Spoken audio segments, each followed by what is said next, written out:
예, 오늘 본문 우리 디도서 2장 우리 4절부터 8절 말씀을 중심으로 젊은이들에게 주는 교훈이라는 제목으로 우리 함께 은혜를 나누기를 원합니다. 예, 우리 젊은이들이 있어야 되는데 예, 그러나 이게 다 연결되어 있습니다. 예, 먼저 우리가 서론적으로 우리 노인과 젊은이들은 어떻게 다른가? 그래서 우리가 나이 드신 분들이 내식으로 우리 젊은이들을 대해도 안 되고요. 또 젊은이들은 또 자기식으로 또 노인들을 대해도 안 되고요. 근데 지금 우리 사회는 이 노인과 젊은이들의 그런 갭이 간격이 너무 큽니다. 그래서 그렇게들 말하죠. 도저히 이해할 수 없다고, 안 통한다고, 이렇게 참 이야기를 많이 하는데, 물론 세대가 다르고 또 경험이 다르고 또 문화가 다른데 같을 수가 없죠. 그러나 우리 사회는 너무나 지금 급변하게 변하기 때문에 다른 나라에 비해서 이 변화의 속도가 그냥 인터넷 속도처럼 엄청 빠른, 그래서 조금 어떻게 보면 현기증이 날 정도의 그런 경우도 있는데, 오늘날 우리 교회는, 교회 공동체는 우리가 어떻게 해야 될까요? 자, 먼저 바울은 그레타 교회에서 사역하고 있는 디도에게 성도들 가운데 늙은 남자들, 늙은 여자들에게 교훈하고, 그리고 오늘 젊은 남자들과 젊은 여자들에게 교훈을 하고 있는데요. 공통점이 있고 차이점이 있습니다. 자, 교훈의 내용 가운데 어떤 점이 공통점이고 어떤 점이 차이점일까요? 자, 먼저 우리 2장, 우리 2절 한번 같이 읽겠습니다. 2장 2절 시작. 늙은 남자로는 절제하며 경건하며 신중하며 믿음과 사랑과 인내함에 온전하게 하고, 그리고 우리 5절 말씀, 우리 젊은 여자들에게 교훈하는 내용인데요. 같이 읽겠습니다. 시작. 신중하며 순전하며 집안일을 하며 선하며 자기 남편에게 복종하게 하라. 이는 하나님의 말씀이 비방을 받지 않게 하려 함이라. 자, 이 보면은 신중해야 된다. 그죠? 그 점에 있어서는 공통된 특징을 보게 되고요. 또 이렇게 경건함, 그죠? 경건한 이 부분에 있어서도 우리 공통된 어떤 특징들을 이제 보게 되는데요. 이게 사실은 다 연결되어 있다는 겁니다. 그죠? 경건하고 좀 신중해야 되는. 자, 그 다음에 이제 그 일반적으로 말이죠. 우리 나이 드신 분들은 뭘 강조하나요? 원리와 명분을 강조합니다. 그죠? 명분이 있어야 좀 움직이라는 거죠. 움직이게 되는 거죠. 그러나 우리 젊은이들은요, 실제적인 도움이 되는 거 이야기하지 아니하면 귀에 들어오질 않습니다. 그죠? 그래서 항상 우리 젊은이들과 대화 나눌 때는 우리가 생각해서 너희들 이렇게 해야 된다, 이렇게 하는 것도 물론 필요하지만 그들로부터 시작하는 게 필요합니다. 저는 이제 많은 강의도 다니고 질문도 하고 이렇게 할 때 그런 걸 많이 느낍니다. 학생들이, 저도 이제 신학 교수를 한 10년 이상 있었는데 학생들이 질문을 하면 우리 교수님들이 대답을 할 때 마치 동문서답을 하는 것처럼 뭔가 이렇게 핀트가 안 맞는. 그래서 이제 젊은 사람들은 말이 안 통한다고. 우리가 원하는 그게 아닌데 자꾸 딴 말 하신다고. 그죠? 이런 차이점들을 발견하는데 그들은 지극히 현실적이거든요. 그죠? 또 반면에 굉장히 실제적입니다. 그리고 그들은 진솔한 것을 원합니다. 그냥 이랬다 저랬다 하는, 사실은 오늘 교회가 많이 젊은이들을 잃어가는 이유 중에 하나가 어쩌면 목회자인 저나 우리 신앙생활 오래 했던 우리들의 어떤 삶에 있어서 좀 언행일치를 잘 하지 못하는, 그것 때문에 아마 그들이 실제적인 부분에서 이렇게 부딪힐 때 저건 아닌 것 같다. 말하고 실제하고 다른 것 같다. 저도 이제 젊을 때 그런 거 많이 느꼈는데, 지금 젊은이들이 그런 거 안 느끼겠습니까? 그러나 또 젊은이들에게는 진솔하게 이야기하면 이제 그게 먹힙니다. 그래서 우리 젊은이들은 되게 이제 솔직한 거 좋아하죠. 어쨌든 차이가 있다는 거, 먼저 우리가 이 부분들 이해해야 됩니다. 또 저는 우리 젊은이들이 우리 나이 드신 분들을 이해하지 못할 면들이 많이 있습니다. 그게 뭔가 하면 우리가 나이가 들면 말이죠, 섭섭한 마음이 있거든요. 우리가 나이 들어서 이 부분을 어제도 좀 말씀드렸지만은 섭섭한 마음이 들 때 이것을 젊은이들에게 말이죠, 이걸 잘 이렇게 표현하지 아니하면 거리감이 생겨버립니다. 왜냐하면 우리는 그 이성적으로 말이죠, 이것이 옳다 하지만 이해는 하지만 섭섭한 거거든요. 그렇지만 그래도 그렇지, 이게 작동한단 말이죠. 젊은이들은 이해가 딱 되면 그걸 끝나거든요. 근데 우리는 이해는 돼도 그래도 그렇지, 부모님 좀 자주 찾아뵙고 이래야 되지, 그러면 되나? 항상 그것이 작동한단 말이죠. 그러니까 먼저 대화하는 방법도 달라져야 됩니다. 젊은이들도 그죠, 대화 방법이 달라져요. 나이 드신 분들도 달라져야 됩니다. 우리 식으로 하면은 안 됩니다. 그러기 위해서는 우리가 계속 우리 배워가야 되고, 내 식으로 하지 말고 그분들이 이렇게 반응할 수 있는 그 부분을 끊임없이 배우고, 이렇게 하니까 되게 마음 상하고 민망해하는구나, 내가 이렇게 말하면 안 되지, 우리가 그걸 잘 살펴야 됩니다. 우리 교회 공동체, 또 가정도 마찬가지입니다. 자, 먼저 젊은 여자들에게는 어떻게 교훈해야 될까요? 자, 우리 4절 말씀 우리 다시 한번 같이 읽겠습니다. 디도서 2장 4절 말씀 시작. 그들로 젊은 여자들을 교훈하되 그 남편과 자녀를 사랑하며. 자, 그들로 젊은이들을 교훈하되. 자, 그들은 누굴까요?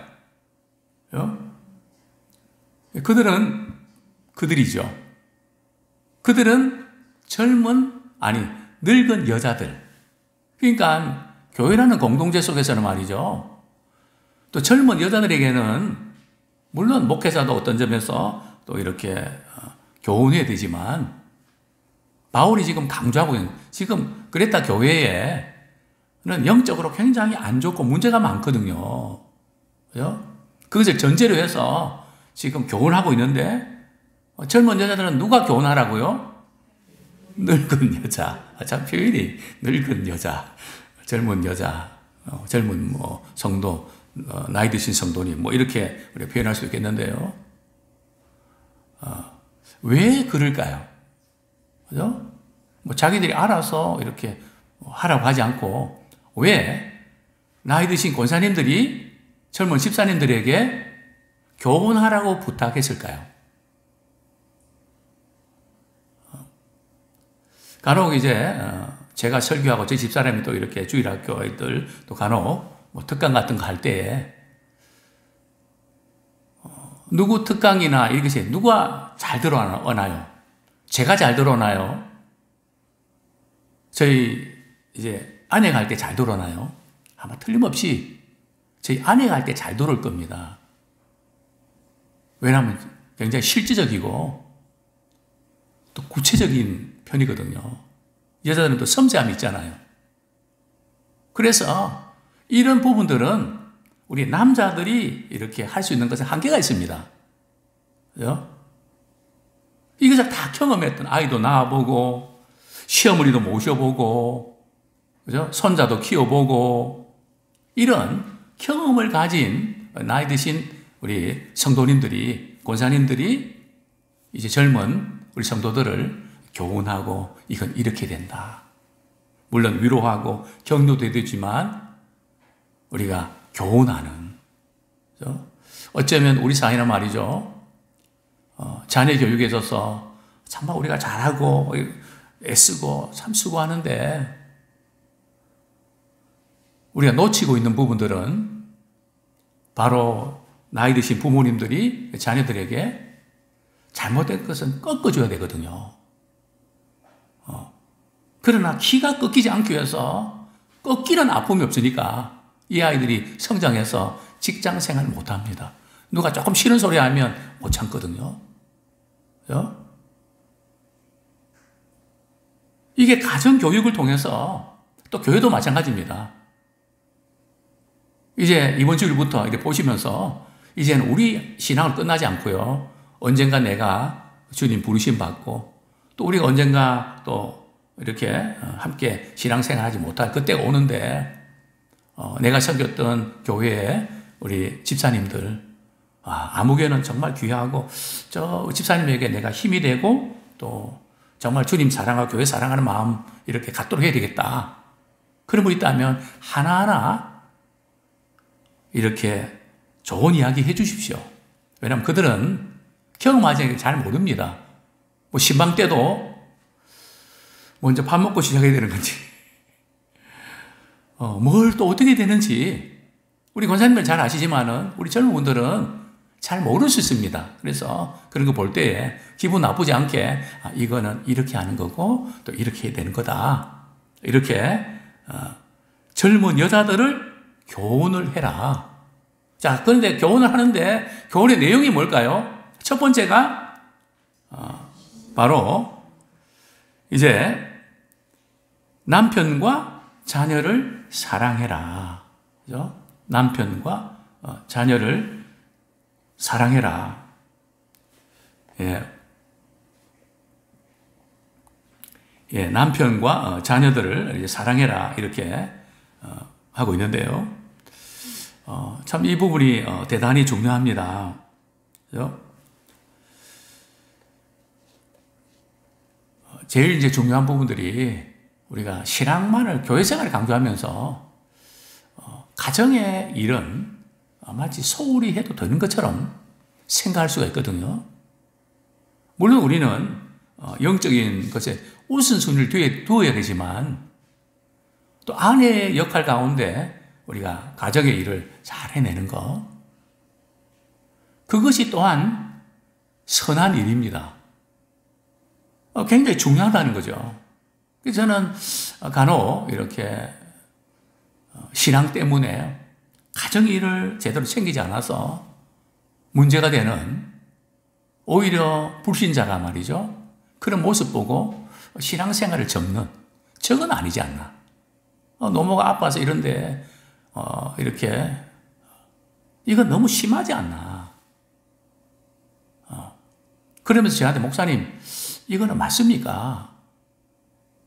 그럴 때 제가 그 신앙 중심으로 이렇게 살려고 하는 것 자체는 틀린 건 아닌데 조금 지혜가 부족하네요. 우리는 가정에 믿지 않는 부모님들, 그분들 영혼 구원하고 남편 구원하는 거, 자녀 구원하는 거, 우리가 남편과 아내를 사랑하고 집안일 이렇게 이렇게 잘하는 거 하는 것은 뭐 여러 가지 이유가 있지만 결국은 우리 남편과 아내의 그 영혼을 구원하는 일 아닙니까? 또 그 모습을 보고 시댁이라든지 또 형제들이 그걸 보고 참 예수 믿는 며느리가 들어와서 역시 다르네. 참 본받을 것이 많다. 그렇게 해서 그들도 또한 언젠가 나도 이렇게 예수 믿어야 되겠다. 그렇게 생각할 수 있도록 해야 된다는 거죠. 그래서 남편과 아내를 사랑하는데 여기 사랑한다는 것은 감정일까요? 근데 많은 분들이 사랑을 자꾸 감정으로 생각하는 경향이 있습니다. 그래서 성경적인 사랑은 감정적이지 않습니다. 그게 뭔가 하면 내 집안이 있는 사람이 원수라 그랬거든요. 원수는 내 집안에 있다 그랬거든요. 나를 그렇게 힘들게 하고 마음 상하게 하고 그런데 감정적으로 사랑할 수 있나요? 10년 지나면 가능할까요? 20년 지나면 가능할까요? 이 감정적인 사랑은 사실은 어렵습니다. 물론 감정적으로도 사랑할 수 있으면 좋죠. 성경적인 사랑은 행동으로 하는 것입니다. 또 무엇보다도 하나님 말씀하셨기 때문에 감정은 내키지 않아도 사랑하는 겁니다. 그럼 어떤 젊은이들 이렇게 묻거든요. 그 윗선 아닙니까?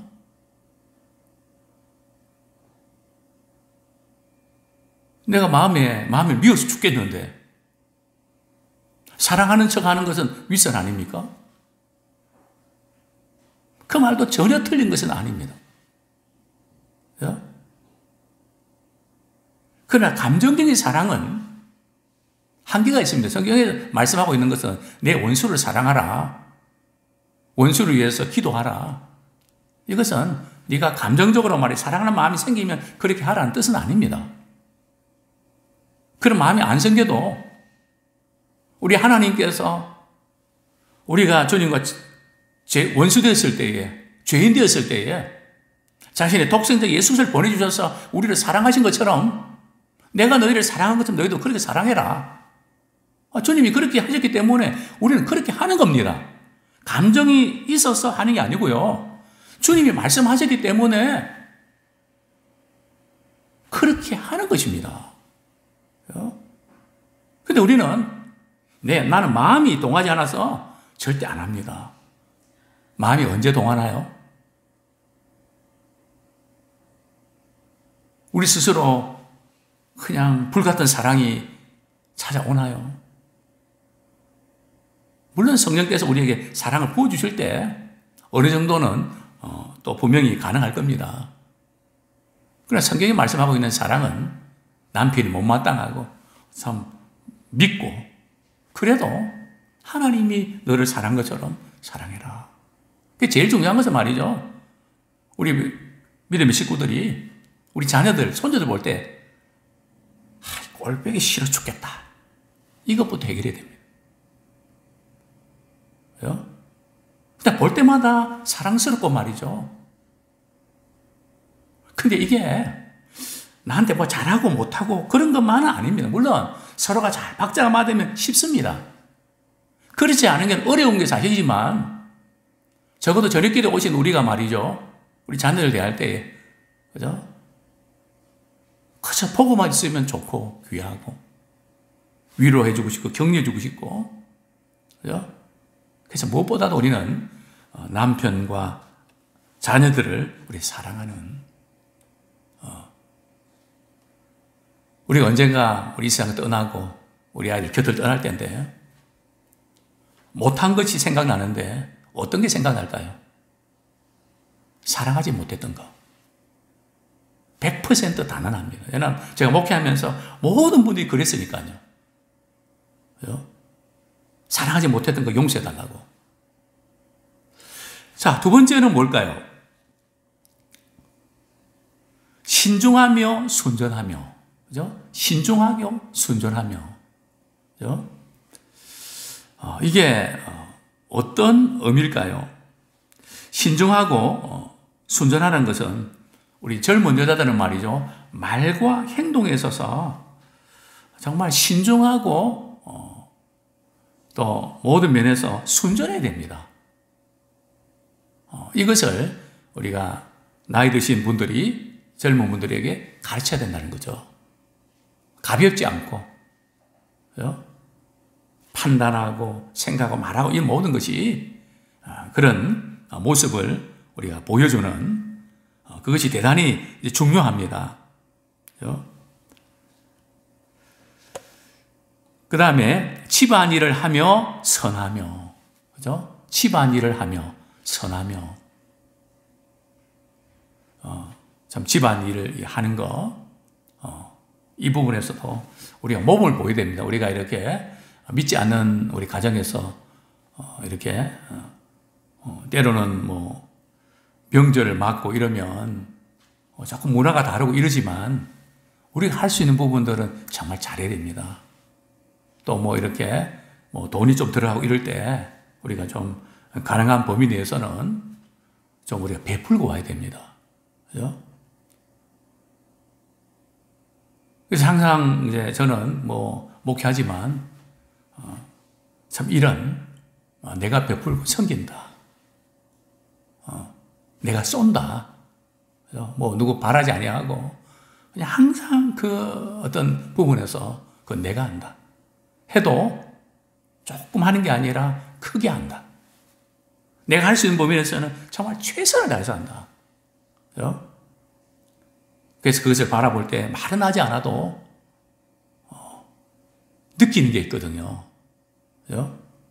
그런 점에서 우리는 우리 집안일 또 우리가 선한 일에 본을 보이는 그런 우리가 됐으면 좋겠습니다. 뿐만 아니라 우리 5절에 하반절에 보면 남편에게 복종하게 하라. 그죠? 또 선하다는 것은 두 가지 의미가 있는데요. 또 친절하다는 의미가 있고요. 그리고 손님 대접을 잘하는 것을 말합니다. 그죠? 여기 선하다는 것은 이렇게 선한 어떤 그런 면보다 이게 원문을 보면 말이죠. 이 본문에서는 친절한, 따뜻한, 그런 어떤 분위기. 누구하고 대화 나눌 때도 그렇고, 그런 부분에서 이제 그렇게 하고 또 어떻게 하라고요? 남편에게 복종해라. 그죠? 왜 그럴까요? 아내는 남편에게 복종할 때 행복합니다.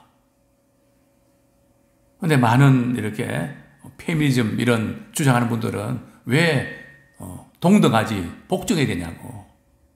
그죠? 성경은 인격적으로 동등한 거 강조합니다. 그러나 역할들이 다르단 말이죠. 그죠? 그런 점에서 좀 생각이 달라도 굽힐 줄 아는. 근데 그걸 막 내세우고 이러면 믿지 않는 남편 경우는 어떻게 말합니까? 교회에서 그렇게 가르치대? 네가 예수 믿는다고 해도 나하고 다른 게 하나도 없네. 그죠? 그러면서 그것이 말이죠. 하나님 말씀이 비방을 받는다는 거죠. 그래서 우리의 최종 목표는 그건 믿지 않는 남편, 우리 자녀들, 주변에 있는 분들, 내가 좀 속상하고 이런 부분이 있어도 주님 때문에 참고 인내하면서, 그죠? 또 가정의 화평을 위해서 그렇게 만들어가는 이것이 너무 중요하다는 거죠. 그래서 참 가정이 이렇게 분위기는 물론 가장의 역할도 중요하지만 젊은 여자들이 아내들이 어떻게 하는가 이것이 가정을 살리는 비결입니다. 제가 볼 때 오늘날 우리 한국의 사회에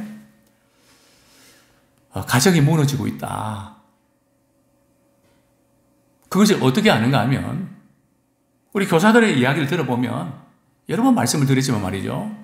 이전에는 좀 골치 아픈 아이들이 2-3명이지만 요즘에는 2-3명 빼고는 다 골치 아프다는 거예요. 그래서 선생님이 아이들에게 야단을 칩니다. 이전에 우리 부모님은 어떻게 했나요? 그거야 네가 잘못해서 그렇지. 아이들을 나무랐거든요. 지금은요. 선생님이 너 잘못해서 그렇지 그렇게 하는 거지. 누구 탓으로 자꾸 돌린단 말이죠. 권위가 무너져 버린 거죠. 제가 볼 땐 가정교육입니다. 교육 시스템도 바뀌어야 되지만은 부모가 바뀌지 아니하면 그죠? 선생님이 권위를 세우는 게 필요하단 말이죠. 전부 다 남의 아들 탓이고 자기 아들에 대해서 우리 아들 부족해서 그렇습니다. 죄송합니다. 잘 제가 키우지 못해서 그렇습니다. 이런 사람이 있나요? 물론 우리 믿는 그리스도인들은 있겠죠. 이 가정에서 이 부분이 안 돼 있다 보니까 이게 그냥 정말 우리가 이렇게 교회 안에서 이민족을 살리는 길은 바로 거기 있지 않나 생각이 됩니다. 자, 그 다음에요. 젊은 남자들은 어떻게 교훈해야 될까요? 자, 우리 6절 말씀부터 8절까지 같이 읽겠습니다. 생활관계상 시작. 너는 이와 같이 젊은 남자들을 신중하도록 권면하되 범사에 내 자신이 선한 일에 본을 보이며 교훈에 부패하지 아니함과 단정함과 책망할 것이 없는 바른 말을 하게 하라. 이는 대장하는 자로 하여금 부끄러워 우리를 악하다 할 것이 없게 하려 함이라. 자, 여기 보면 젊은 남자들에게는 말이죠, 한 가지를 부탁을 합니다. 어떤 부탁이죠? 신중하라는 거죠. 신중해라. 그죠? 신중하라는 뜻이 뭘까요? 신중하라는 뜻은 말이나 생각이나 행동에 있어서 절제하고, 특별히 이제 당시에 그레타 교회 남자들의 문제점은 말이죠, 방탕했습니다. 여자들의 문제점은 말이죠, 왜 집안일을 잘해라 이렇게 이야기했는가 하면 집집마다 돌아다니면서 뭐 이렇게 뭐 신앙생활하고 뭐 위한다고 하면서, 그죠? 게으름병이 됐다는 거죠. 그래서 1장에 보면 그들은 게으름병이라, 집안일은 안 하고 말이죠, 그것을 지금 강조하는 겁니다. 그리고 젊은 남자들은 굉장히 음란한 도시거든요. 섬이 좀 그렇지 않습니까? 그래서 신중해라, 그 부분을 이제 강조하고 있는데요. 그렇습니다. 우리 베드로,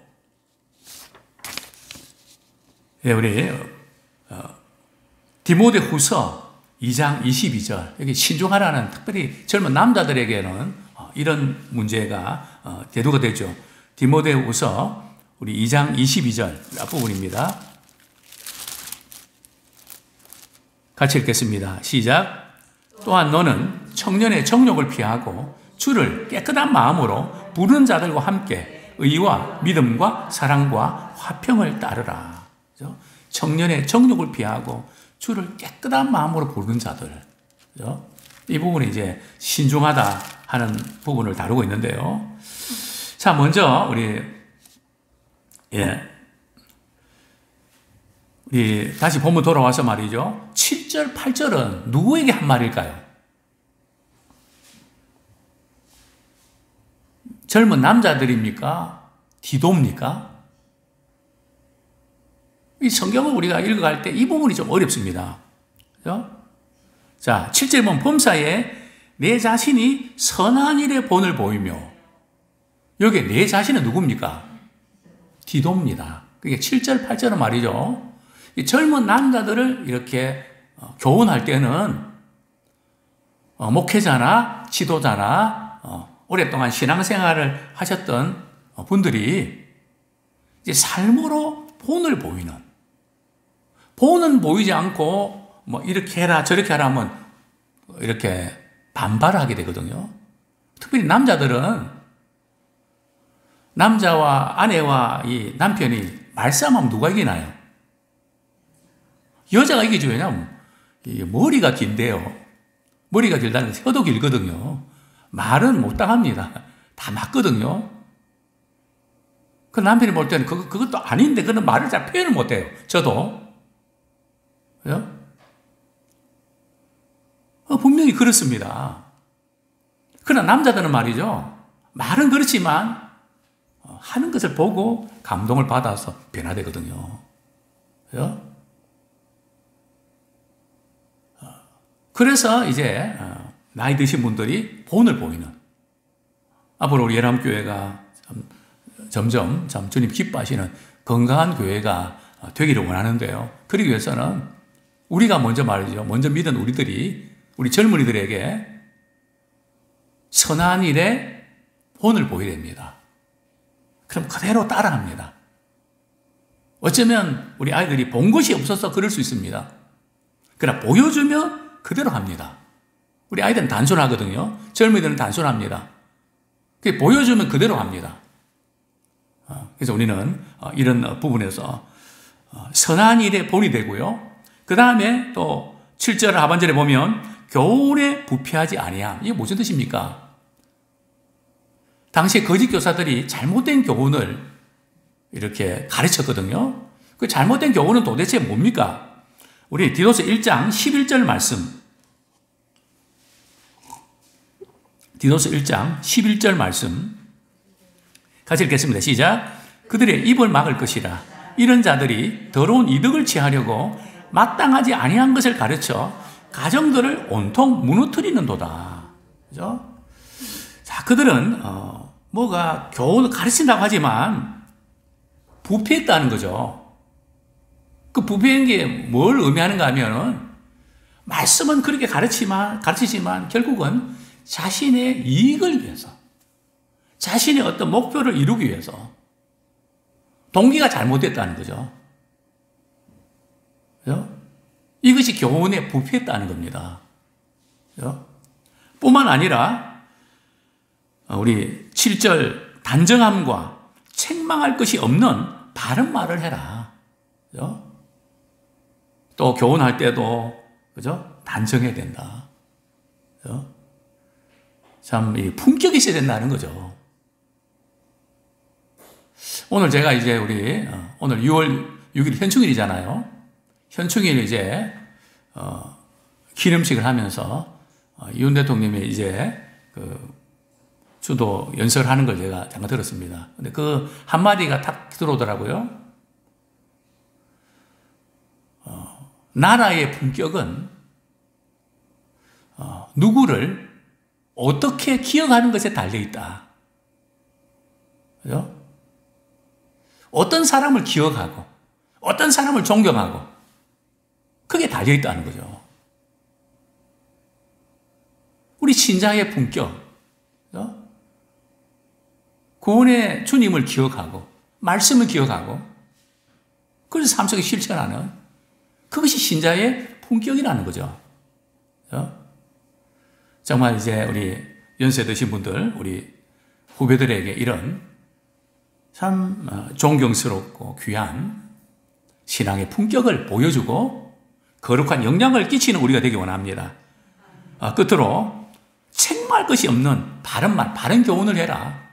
그 이유가 뭡니까? 이는 대적하는 자를 하여금, 대적하는 자는 거짓 교사들이 말이죠. 계속 바울의 바른 교훈을 대적했죠. 근데 삶의 모습을 보고 그들을 부끄러게 하고 우리가 잘못하면 그것을 트집 잡아서 또 악하다고 안 먹히거든요.